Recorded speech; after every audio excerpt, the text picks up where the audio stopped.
못 나가고 지금 문만 열어주면 나갈 수 있을 것 같습니다. 예수님 부활을 같이 축하하러 들어왔다가 갇히게 된 건데 저도 살아야 안 되겠나 싶습니다. 부활하신 주님의 은혜와 능력이 여러분 삶에 내내 함께 하시기를 다시 한번 축복을 드립니다.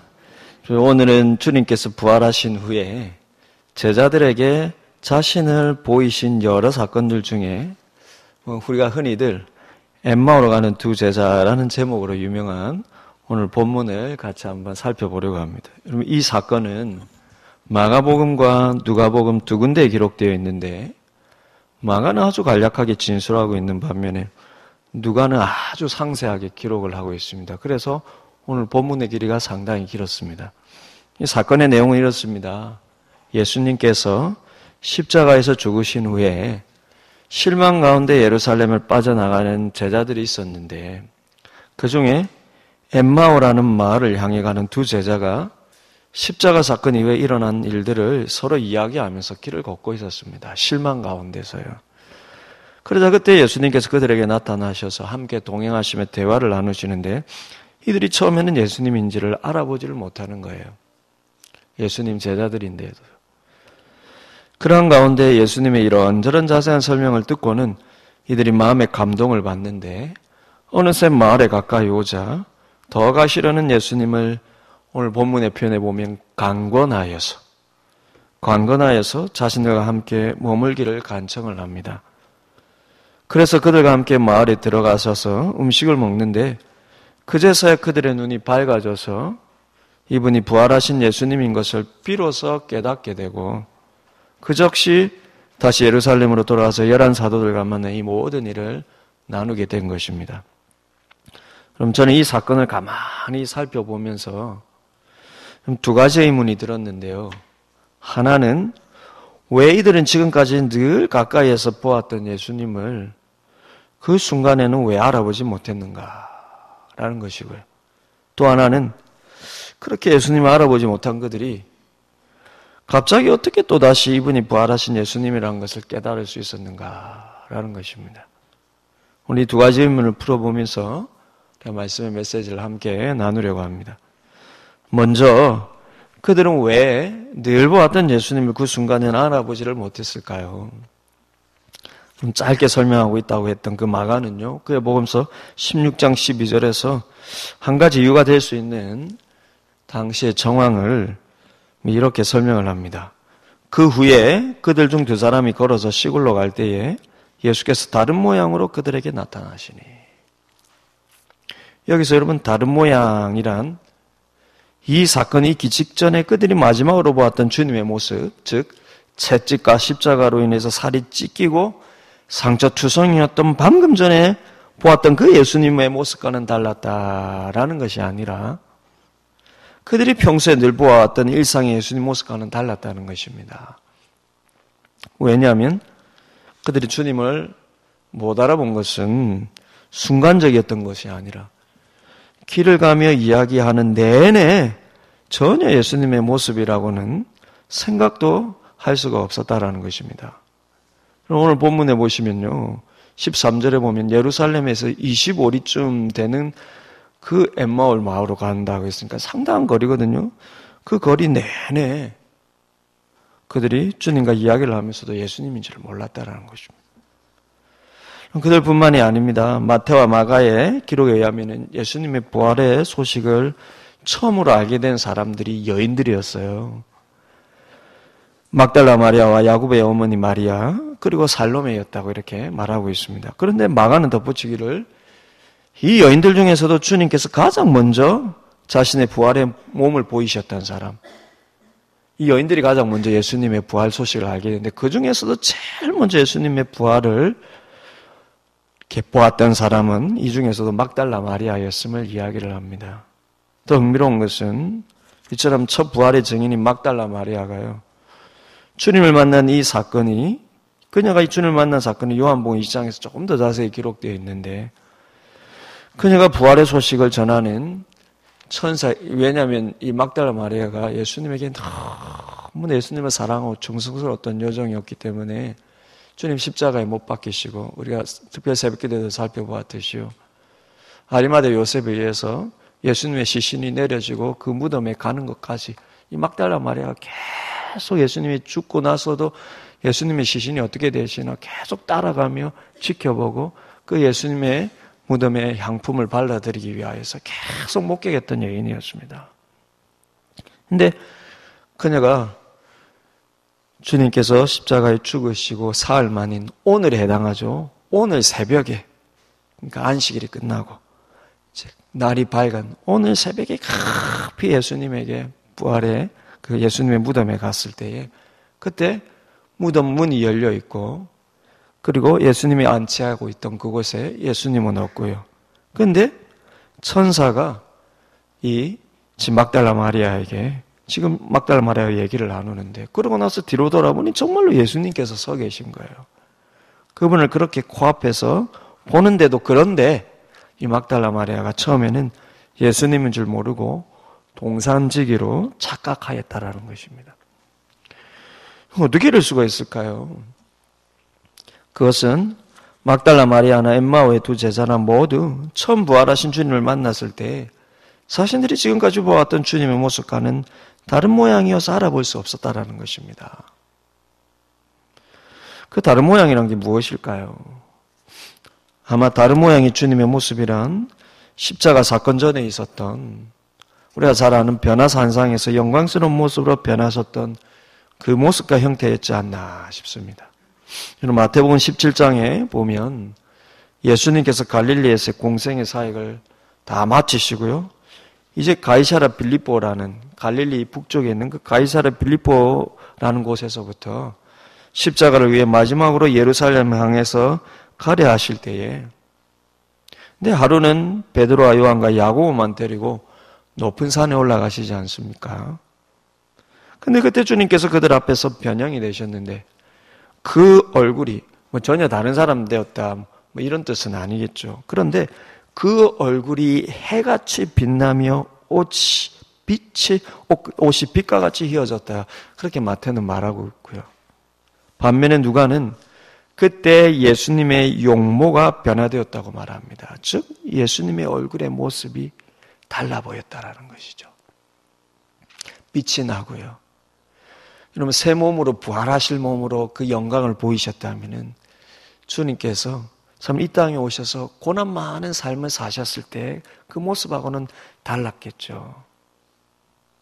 우리가 여러분 죽어서 천국 가서 부활한다고 할 때 지금 내 쭈글쭈글해진 몸이 그대로 부활하지는 않을 테니까 그죠. 우리 모두가 다 주님 보시기에 서로 보기에 다 아름다운 새로운 몸을 입을 것처럼요. 주님 자신이 그랬다는 것입니다. 이거는 제 생각인데 주님이 워낙 풍처나 외모나 여러분 그 이사야 53장에서 말하는 고난받는 메시아의 그 예언의 말씀에 근거하면 주님의 모습의 풍채가 그렇게 좋은 풍채의 모습은 아니고 33년의 삶이 고난의 삶이었으니까요. 그 얼굴이 얼마나 그 세월의 풍파와 고난을 겪은 얼굴이겠습니까? 근데 그 모습이 부활하실 몸으로 그 영광스럽게 그 자리에서 바뀌었다면 그 얼굴이 달라져 있지 않았겠습니까? 그런데 그때 함께 산에 오른 3명의 제자들만이 그 변하신 얼굴을 경험하였습니다. 하지만 주님께서 산에서 내려올 때 이들에게 경고하기를 인자가 죽은 자 가운데서 살아날 때까지는 본 것을 아무에게도 이르지 말라 이렇게 말씀하십니다. 그럼 마가는 이 말 다음에 이렇게 이어섰습니다. 그들이 즉 이 세 제자가 이 말씀을 마음에 두고 서로 문의하되 죽은 자 가운데서 살아나는 것이 무엇일까 하고 이때는 몰랐어요. 무슨 의미입니까? 부활 사건 전에 변형된 주님의 얼굴을 눈으로 직접 보고 그 몸이 그 입고 있던 옷이 빛과 같이 빛남을 직접 보고 주님이 죽은 자 가운데서 다시 살아나려는 말씀을 그때 이 3명의 제자들이 직접 들었지만 그들조차도 주님께서 부활하신다는 것이 무엇을 말하는지 전혀 깨닫지를 못했다는 것입니다. 그러니 여러분 이 세 제자가 아닌 다른 제자들은 오죽했겠습니까? 설사 엠마오로 가는 2명의 제자들이 이 3명의 사도들로부터 변화산에서 변형되신 예수님의 모습에 대해서 들었다 쏜치더라도 그들 역시 주님께서 죽었다가 부활하실 것이라고는 전혀 생각치도 기대치도 못했을 것입니다. 그러니 영광스러운 모습으로 부활하신 주님을 알아보기는커녕 이 상상조차 할 수 없는 일이죠. 길을 동행하는 내내 25리면 몇 킬로입니까? 심리가 4킬로죠. 25리면요 12, 3킬로 내내 가는 동안 전혀 깨닫지를 못한 것입니다.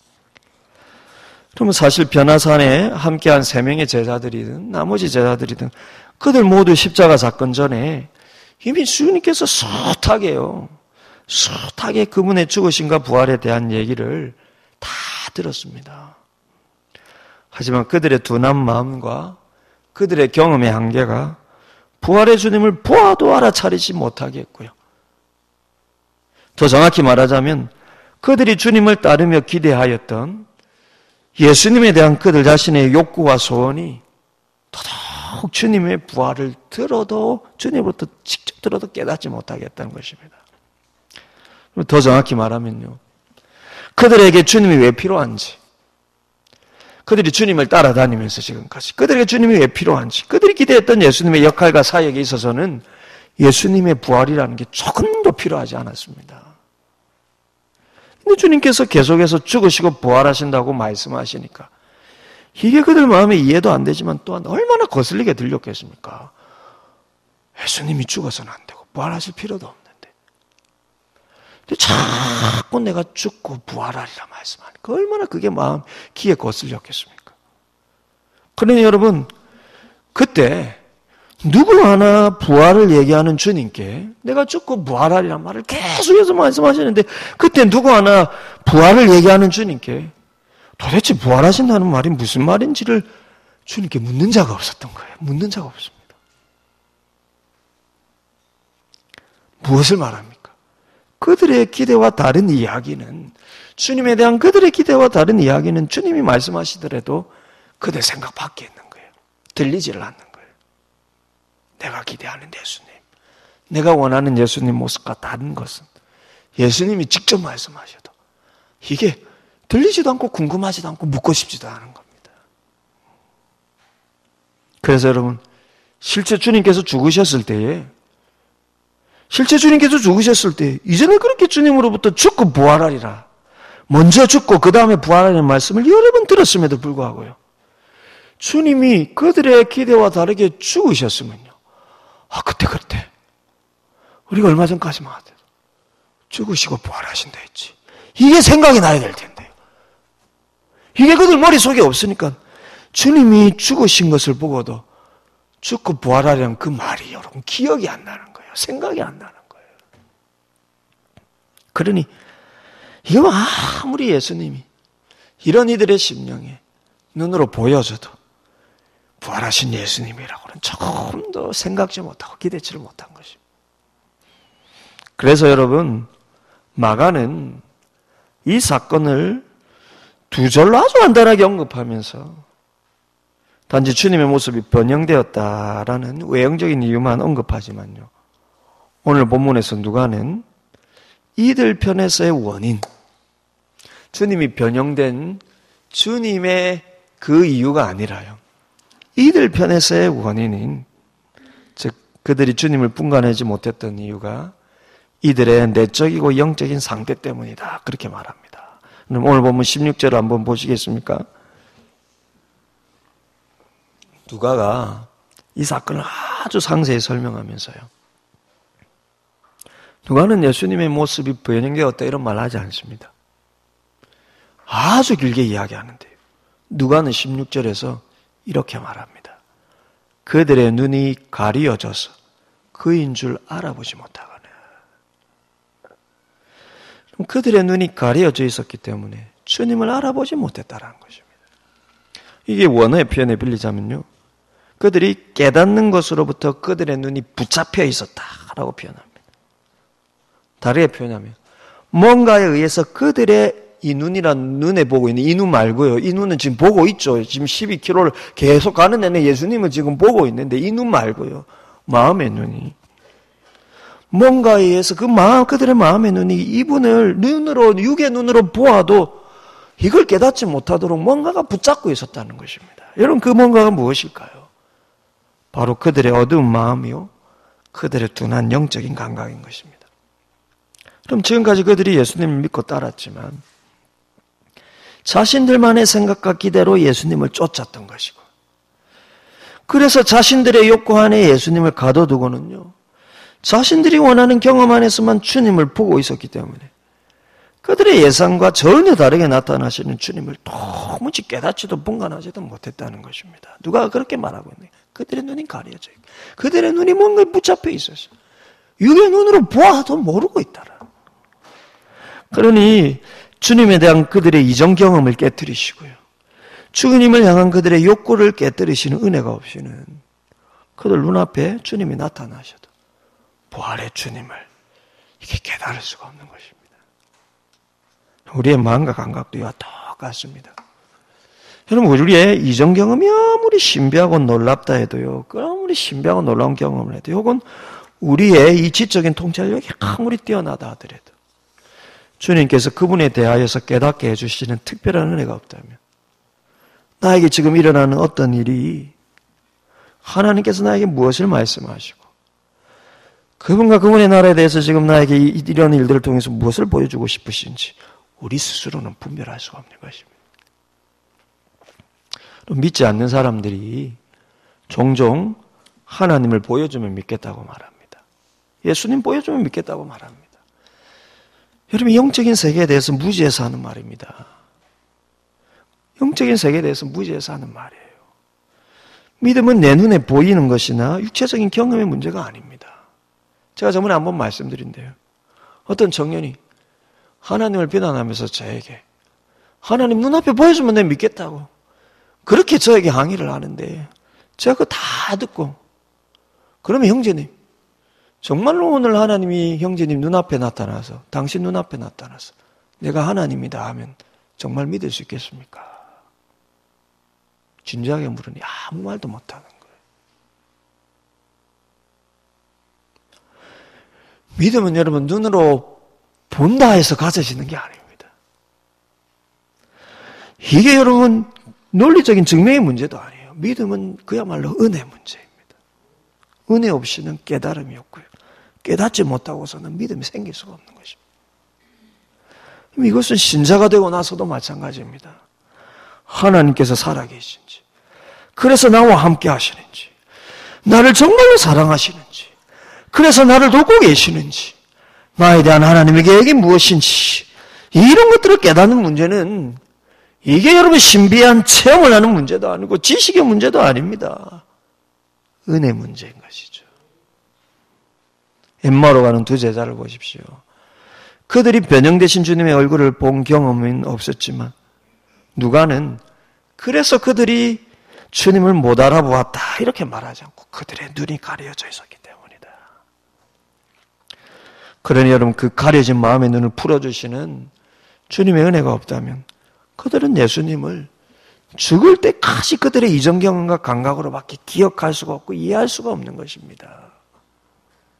오래된 신자들에게 가장 위험한 것이 이거예요. 오래 신앙생활한 신자일수록 주님께서 만나주시는 은혜와 성령의 도우심이 더욱 필요한 것입니다. 그렇지 않으면 여러분, 신앙적인 매너리즘에 빠져 있게 됩니다. 그것만큼 위험한 신앙이 없어요. 믿는 것 같은데 보이지는 않는데, 예배하러 나오는데 예수님이 내 삶에 느껴지지는 않는데, 예수님을 믿지만 그분을 계속해서 경험하지 못하고 만나지 못하는 것은, 이건 여러분 내가 영적으로 깨어있는지 죽어 있는지 분간하지를 못하는 것입니다. 그게 무서운 신앙적인 매너리즘이에요. 그래서 여러분, 마치 엠마오의 두 제자가 그들에게 나타나신 부활의 주님을 붙들고 우리와 좀 머물러 달라고 간청했던 것처럼 우리 역시 그렇게 주님을 붙들지 않으면요, 우리도 개인적으로 부활의 주님을 만날 수도 느낄 수도 없는 것입니다. 그럼 주님은 항상 우리에게 찾아오십니다. 여러분, 엠마오의 두 제자가 그들이 먼저 주님을 찾은 것도 어떻게 우연히 주님을 만난 것도 아닙니다. 주님이, 부활하신 주님이 어떻게 가다 보니까 막 그들에게 탁 보여지신 것도 아니에요. 그럼 여인들이 부활의 주님을 만나리라는 기대 속에 무덤을 찾아갔던 것도 아닙니다. 부활의 주님을 만난 사람들은요, 아무도 그들이 예수님을 찾지도 않았고요. 예수님이 우연찮게 그들에게 나타나주신 것도 아닙니다. 주님이 계획적으로 그들에게 나타나신 거예요. 주님이 먼저 그들에게 나타나셨고 먼저 만나주신 사람들입니다. 우리도 마찬가지입니다. 부활의 주님은 지금도 그분이 먼저 우리에게 찾아오시고 우리를 만나주시고 우리에게 말씀해 주십니다. 그러나 여러분, 그때 우리 역시 그분을 붙들지 않으면 주님을 마주 대하면서도 확신할 수가 없는 거예요. 보여주시면 믿겠습니다. 이것만큼 어리석은 게 없습니다. 보여주면 이게 진짜인지 더 의심합니다. 여러분, 주님은 항상 우리에게 보여주시는 거예요. 근데 그때 우리 역시 주님을 붙들지 않으면 마주보고도요, 확신할 수 없는 것입니다. 예수님이 부활했는지, 내가 믿고 있는 게 진짜 부활한 예수님이 맞는지. 그럼 이것은 단지 예수님을 거부하느냐 안 하느냐의 문제가 아닙니다. 어떤 면에서 예수님을 좋아하느냐 아니냐의 문제도 아니에요. 그럼 교회 와서 예수님을 거부하지 않고 심지어 예수님을 싫어하지도 않지만 부활하신 예수님을 믿고 만나는 것은 전혀 다른 문제라는 것입니다. 그러면 참 놀라운 것은요, 이때와 지금 우리가 예수님 믿고 이렇게 교회 나오는 것이 같은 상황은 아니지만 참 놀라운 것은 마태복음 28장 17절을 보시면요, 예루살렘에서 부활의 주님을 만난 제자들에게 예수님께서 갈릴리에서 만나자 하시고, 그러고 나서 여러분, 제자들이 갈릴리로 가지 않습니까? 그때 제자들이 갈릴리에서 얼마나 예수님을 경험했던 많은 사람들에게 이야기를 했겠습니까? 그래서 갈릴리에 그 예수님이 만나자고 하신 지시한 산에 사람들이 우르르 갔습니다. 고린도서 15장에 바울의 얘기를 빌리면은 500여 형제들이 일제 보았다 하죠. 그죠? 물론 그건 예루살렘에 다시 내려오셔서 승천하실 때지만요. 갈릴리에서 예수님이 3년을 사역하셨기 때문에 갈릴리 지시한 곳에 얼마나 많은 사람들이 왔겠습니까? 근데 심지어 거기서 부활의 주님을 만나고 있는데도 마태는 여전히 보면서도 의심하는 사람들이 있었다고 하는 것입니다. 그러니 여러분, 영적인 눈이 가려지면 보고도 안 믿어지는 거예요. 그런데 여러분, 그 의심의 사람들이 예수님을 미워한 사람들입니까?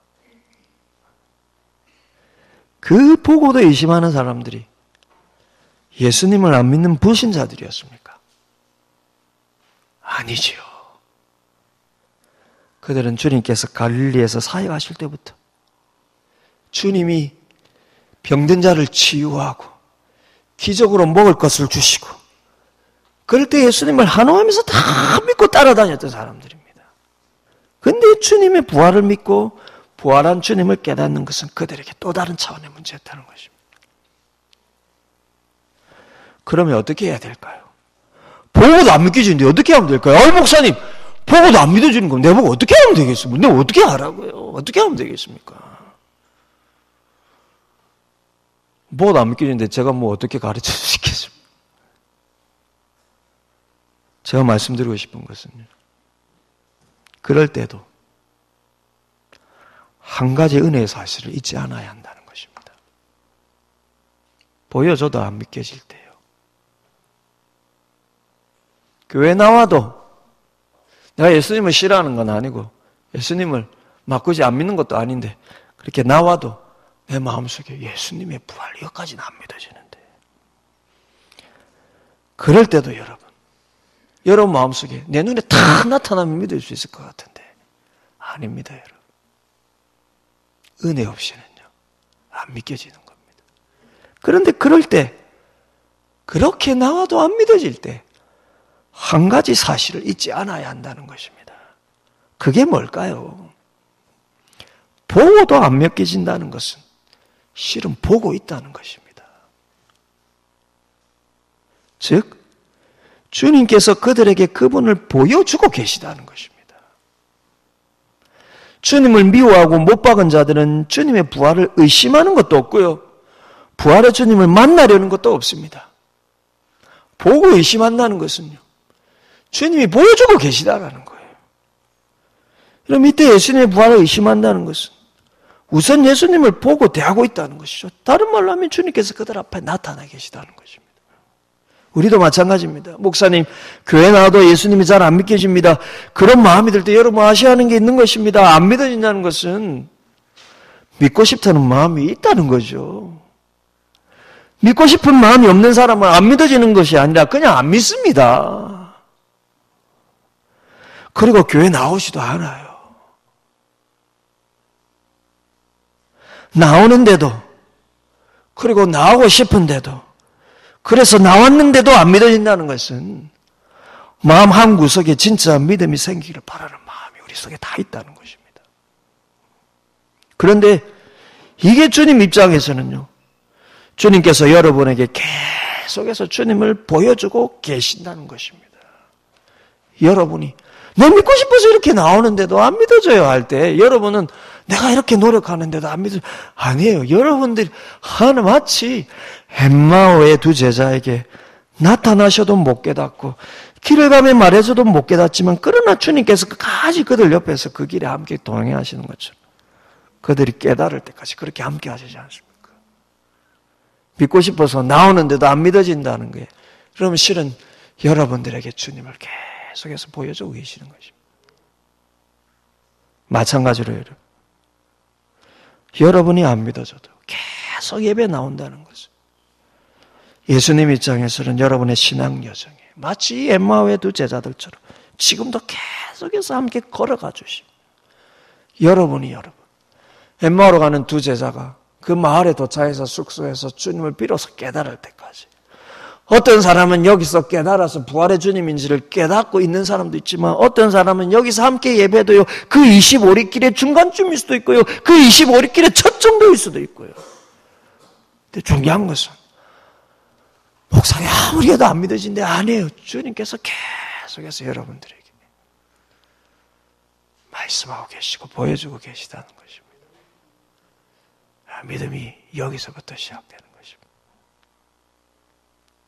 그러니 여러분, 이 중요한 사실을 이렇게 시각을 바꿔서 여러분들이 이해하실 때 그럴 때 여러분 중요한 또 한 가지가 있습니다. 그럴 때 내가 아무리 노력해도 안 믿어지는구나. 조금만 시각을 바꿔서 예수님께서 계속해서 다른 것들을 통하여서 이렇게 주님 자신을 보여주고 계시는구나. 그렇게 시각을 바꿀 때요.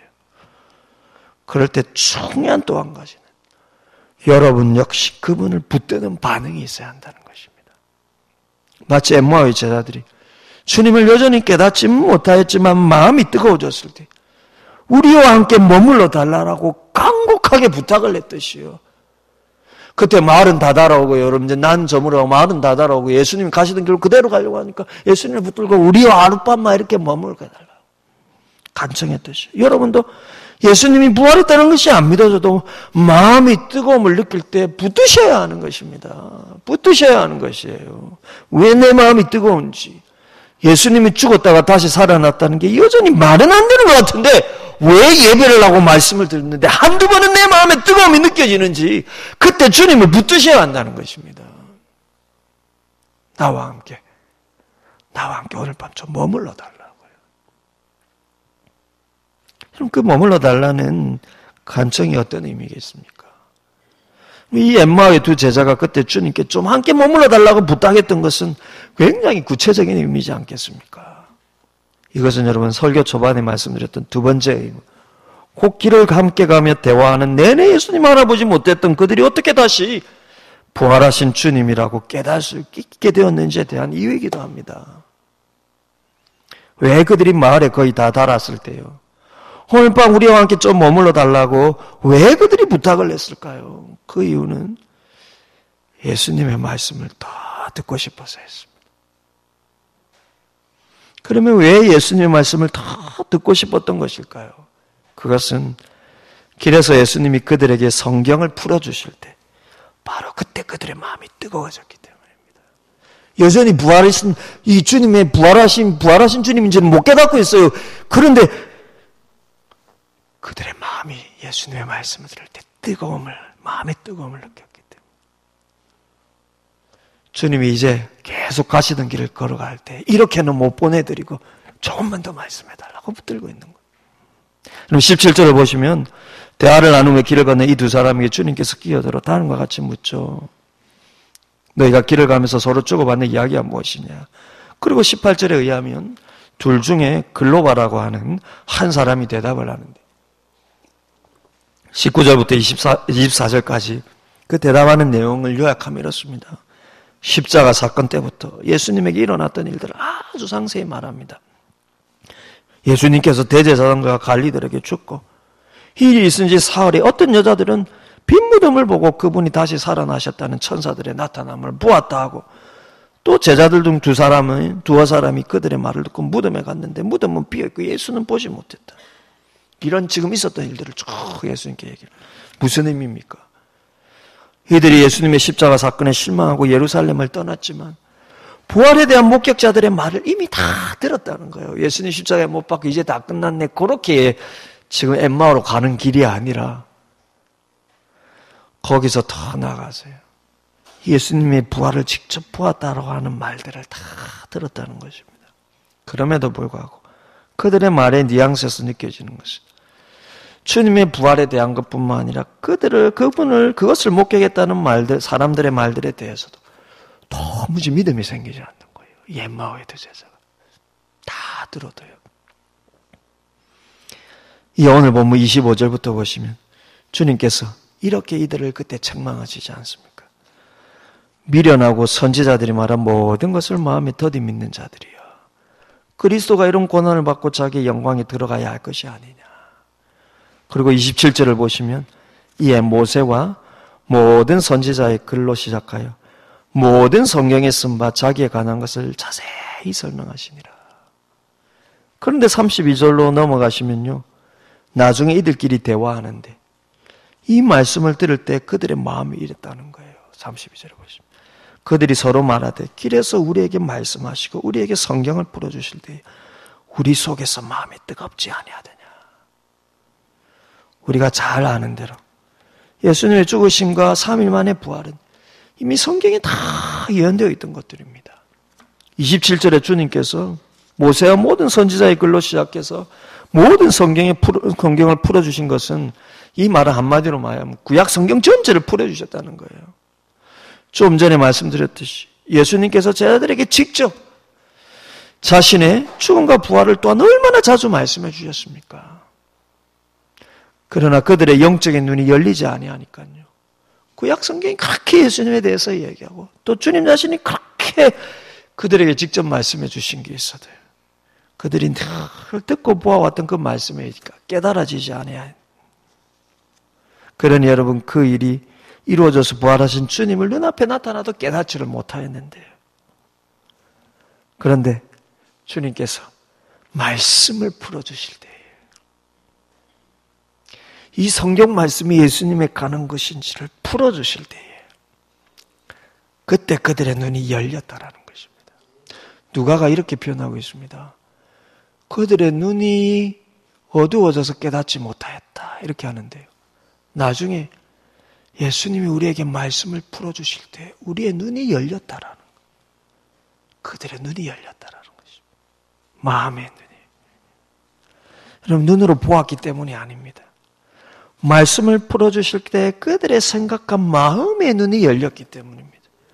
그래서 그들이 성경을 풀어줄 때 우리의 속에 마음이 뜨겁지 아니하느냐 고백을 한 것입니다. 여러분 여기서 마음이 뜨겁다라는 게 감정적으로 확 느꼈다는 게 아니죠. 여러분 말씀을 풀어주실 때 지금까지 예수님을 믿고 따라다녔어도 메시아에 대한 잘못된 생각과 가치관으로 내가 믿고 있었던 것이 비로소 바뀌어서 마음이 뜨거워졌다는 것입니다. 마치 내로 가는 혈관이 막혔다가 뻥 뚫리는 것 같죠. 그리스도와 그분의 나라에 대한 그들의 생각이 비로소 바른 방향을 말씀으로 찾았을 때 이렇게 마음이 여러분 뚫렸을 때 그들의 마음이 뜨거워진 것입니다. 그럼 믿음이라는 게 그렇습니다. 믿음은 항상 소망에 관한 것이요. 그래서 히브리서에서는 믿음은 바라는 것들의 실상이다 그렇게 말합니다. 그럼 소망에 관한 것, 내가 바라는 것들에 관한 것이 믿음이기 때문에 믿음에는 항상 방향이라는 게 있어요. 우리가 예수님을 믿을 때는요. 항상 방향이 있습니다. 왜냐하면 내가 믿는 것은 뭔가를 소망하기 때문에. 무엇을 바라는지 그 방향에 따라서 같은 대상을 믿어도 전혀 다른 방향을 바라보고 믿을 수 있다는 것입니다. 오늘 본문의 두 제자가 그랬습니다. 그들에게 믿음이 없었던 게 아니에요. 21절에 보시면 이 두 제자가 예수님에게 일어났던 십자가의 결말을 실망을 하고요. 예루살렘을 벗어날 때 그들의 대화 속에 나오는 주님에 대한 믿음의 고백이 이래요. 21절을 보시면요. 우리가 이 사람이 이스라엘을 속량할 자라고 바랐노라. 무슨 말입니까, 여러분? 얘들은 주님을 이스라엘의 구속자, 구원자, 메시아로 그 믿음이 이들에게 분명히 있었다는 것입니다. 그리고 이들에게는 실제 자신의 가족과 지역과 고향을 떠나서 그 예수님을 따를 만큼 신앙적인 열정도 있었습니다. 그런데 무엇이 문제였습니까? 그리스도를 믿고 따르는 믿음은 있었지만 그리스도께서 무엇을 하시러 이 땅에 오시는지, 메시아가 무엇 때문에 이 땅에 오시는지 이건 전혀 다른 생각을 하고 있었다는 것입니다. 그들이 바랬던 구원자라는 것은요, 고작 자기 민족의 공동체를 로마의 압제로부터 건져 구원해 주시고 그 아래에서 자신들이 권력과 부와 안락을 누리는 이런 구원자를 그들이 바라면서 예수님을 따라다녔습니다. 그러나 여러분, 성경을 봐도 오실 메시아가 고난받고 죽으실 것이라는 구절이 눈에 들어오겠습니까? 그들이 믿는 믿음의 바람이 여러분 전혀 다른 것인데요.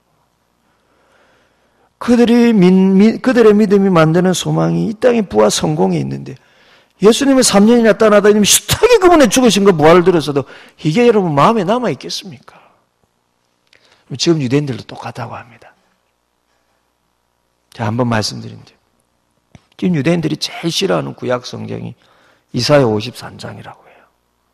이사야 53장은 예수님이 고난받고 그 메시아가 십자가에 죽으실 것에 대한 가장 직접적인 예언이거든요. 그러니 여러분, 성경을 달달 암송하는 이 유대인들이 이 이사야 53장만 뗄 수도 없고 그렇다고 그 장만 하나님 말씀이 아니라고 할 수도 없고 그래서 이사야 53장을 잘 보지를 않는다고 합니다. 그러면 제가 유대인 선교를 하는 동료 선교사님에게 들었는데요. 가끔 유대교에서 기독교로 개종하는 것이 힘은 들지만 가끔 그렇게 외심한 자들이 있는데 유대인 어렸을 때부터 성경을 줄줄줄 외우는 자들이지 않습니까? 이사야 53장을 말씀해주면 그게 있는 줄도 모른다는 거예요. 평생 말씀을 듣고 배우는 그들이지만 그 말씀만은 듣지를 못하고 보지를 않는 거예요. 그들이 바라는 구원자는 이래서는 안 되기 때문에. 믿음이란 게 이렇습니다. 우리의 믿음에는 하나님이 주신 것도 있지만 우리가 만들어낸 것도 있을 수 있습니다. 이것을 구별하지 못하면 우리의 욕심이 만들어낸 믿음을 마치 주님이 주신 믿음처럼 오해하기도 합니다. 그러면 말씀을 들어도요, 내 소망으로만 듣고요, 말씀을 봐도요, 내가 가진 믿음의 눈에 보이는 것만 보고 싶은 거예요. 이런 믿음은 참 위험한 것입니다. 그런 믿음은 부활의 주님을 만나고 느끼고 깨닫는 믿음과 거리가 먼 믿음입니다. 혹 여러분 오늘 본문의 때와 달라서 오늘날 우리는 목사님 나는 예수님의 부활을 믿습니다 하고 신앙생활을 해도요, 주님의 말씀이 내 심령에 풀어지는 이 은혜를 통해서 주님을 계속해서 만나는 신앙을 추구하지 않으면 이 주님의 부활 역시 그저 내가 원하는 어떤 신비한 경험이나 내가 원하는 어떤 성공을 위한 그저 잘못된 방향의 믿음 안에 머물러 있게 됩니다. 우리는 예수님의 그 부활도요, 얼마나 우리의 욕망을 이루기 위한 도구로 믿고 있습니까? 똑같을 수 있다는 것입니다. 그럼 오늘 두 제자가 부활하신 주님을 깨달을 수 있었던 것은 말씀을 풀어주시는 은혜 때문이었는데 그들이 전혀 기대하고 그들이 전혀 원하지 않았던 그 말씀도 예수님에 관한 말씀이란 걸 그들이 들었을 때 그들의 귀가 열린 것입니다. 그리고 마음이 뜨거워진 것입니다. 몰랐던 말씀들이 아닙니다. 듣지 못했던 말씀들도 아닙니다. 보았어도 들었어도 자신들에게는 별 관심이 없었던 말씀들이었는데 주님께서 그 말씀들을 풀어주실 때 성령께서 그들의 시각을 열어주신 것입니다. 그러니 여러분, 진짜 주님의 부활의 능력을 경험한다는 것은요, 예수님을 믿는 우리의 목적에 있는 그 욕심을 내려놓아야 하는 것입니다. 부활의 주님을 경험한다는 건요, 내가 생각하는 예수님에 대한 내 믿음을 내려놓아야 하는 것입니다. 말씀해 주신 대로 믿고 말씀해 주신 대로 믿으려고 하는 그 마음이 필요한 거예요. 그래야 여러분, 그제야 주님을 바라보는 그들의 관점입니다. 우리의 생각이 바뀌지 않겠습니까? 주님 나라에 대한 그들의 이기적인 관심이 변한 것입니다. 이스라엘을 속량할 자의 일이 세상적인 부와 성공을 위한 것이 아니라 보이지 않는 영원한 나라와 하나님의 영광을 위한 것이라는 이런 믿음이 비로소 이들에게 생긴 것입니다. 그리고 자신의 삶이 이를 위해 어떻게 쓰여야 할지 비로소 제자들의 눈이 여러분 바뀐 것이 아니겠습니까? 사랑하는 여러분, 성령께서 우리의 생각과 마음을 주관하시면 이런 시각으로 말씀을 보게 하시는데, 그 말씀을 통해 예수님이 누구인지, 그분의 나라라는 게 무엇인지 내 관점이 아니라 그분의 가르치심대로 보여지는, 그분 보시기에 살아있는 믿음이 되는 것입니다. 그러니 여러분 마음에 예수님의 부활이 믿어지지 않아도, 여러분 이렇게 교회 나와서 예배하며 말씀 들을 때 마음이 뜨거워짐을 조금이라도 느낄 때예요, 주님 말씀 붙들고요, 주님 내게 보여주옵소서. 내가 원하는 예수님, 내가 믿고 싶은 하나님이 아니라 진짜 살아계신 하나님이 나에게 말씀해 주시고 진짜 살아계신 하나님이 나에게 주시고자 하시는 그 진짜 믿음을 나에게 주옵소서. 그렇게 여러분의 마음과 눈이 정말로 열어져서요, 그래서요, 여러분의 원하심대로 하나님을 만나려고 하는 것이 아니라 하나님 우리에게 보여주시는 대로 그분을 만나고 믿고 그 안에서 여러분의 삶을 그분과 그분의 나라를 위하여서 살아가는 여러분들이 다 되시고, 이와 같은 주님의 부활의 능력으로 사시는 여러분들이 다 되시기를 주님의 이름으로 축복을 드립니다. 우리 오늘 말씀 생각하면서 한번 기도했으면 좋겠습니다. 우리는 예수님의 부활조차도 어떤 면에서 내가 원하는 기적, 내가 원하는 소원을 이루기 위한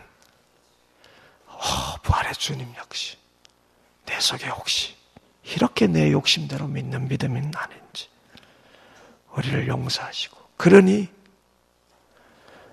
내가 원하는 대로 내 삶이 이렇게 내 삶이 되지 않으면 하나님이 살아계신지, 부활한 주님이 나와 함께 하는지 내 마음에 의심이 드는 하나님, 이런 나의 연약한 신앙을 용서하시고, 마치 엠마오로 가는 두 제자가 말씀을 풀어주시지 그들이 마음이 뜨끈하여서요, 그들이 이후에 정말 자기의 삶을 주님께 드리는 인생이 된 것처럼 우리가 이와 같이 하나님의 말씀으로 우리의 신앙이 만들어지고 내 시각이 아닌 말씀의 시각으로 주님을 믿는 이렇게 부활의 능력을 경험하는 우리의 삶이 되게 하여 주옵소서. 말씀 생각하면서 같이 한번 기도하겠습니다.